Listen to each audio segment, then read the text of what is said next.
2021 marks the 400th anniversary of the birth of the poet Andrew Marvell, and this is his famous poem to his coy mistress. Had we but world enough and time, this coyness, lady, were no crime. We would sit down and think which way to walk, and pass our long love's day. Thou by the Indian Ganges side shouldst rubies find, I by the tide of Humber would complain. I would love you 10 years before the flood, and you should, if you please, refuse till the conversion of the Jews.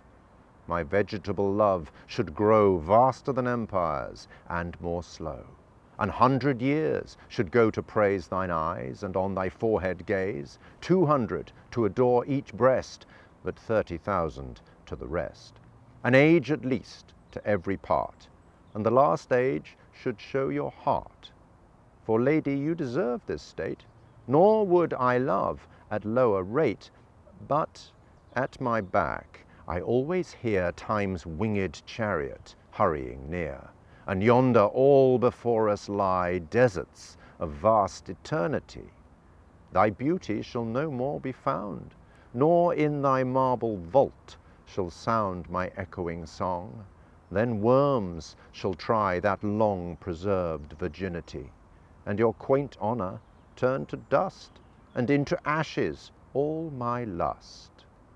Now, therefore, while the youthful hue sits on thy skin like morning dew, and while thy willing soul transpires at every pore with instant fires, now let us sport us while we may, and now, like amorous birds of prey, rather at once our time devour than languish in his slow chapped power. Let us roll all our strength and all our sweetness up into one ball, and tear our pleasures with rough strife through the iron gates of life.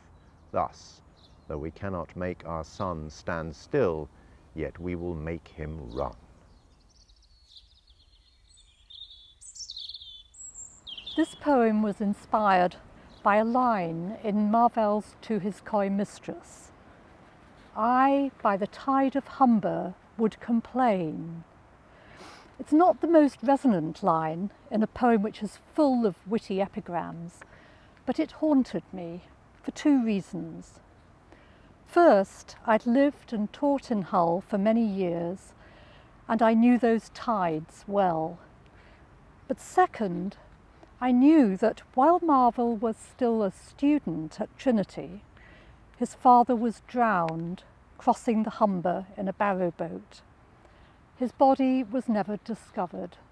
So I began to imagine the elegy Marvell might have written about the father whose sudden death left him an orphan and almost entirely penniless. In the poem, I quote occasional phrases from Coy Mistress, as you'll hear, but I also quote the last line of a poem in Latin, which Marvell wrote and published when he was still a student. Te patre Caesar, which is you, father, Caesar.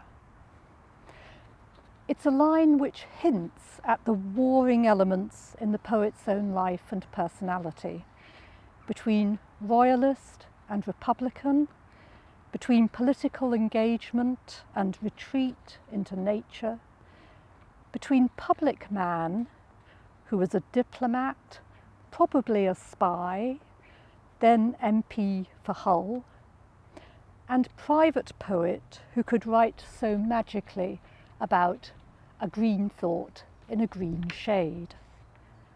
All these somehow set me thinking about those dangerous tides and the father who had drowned in them.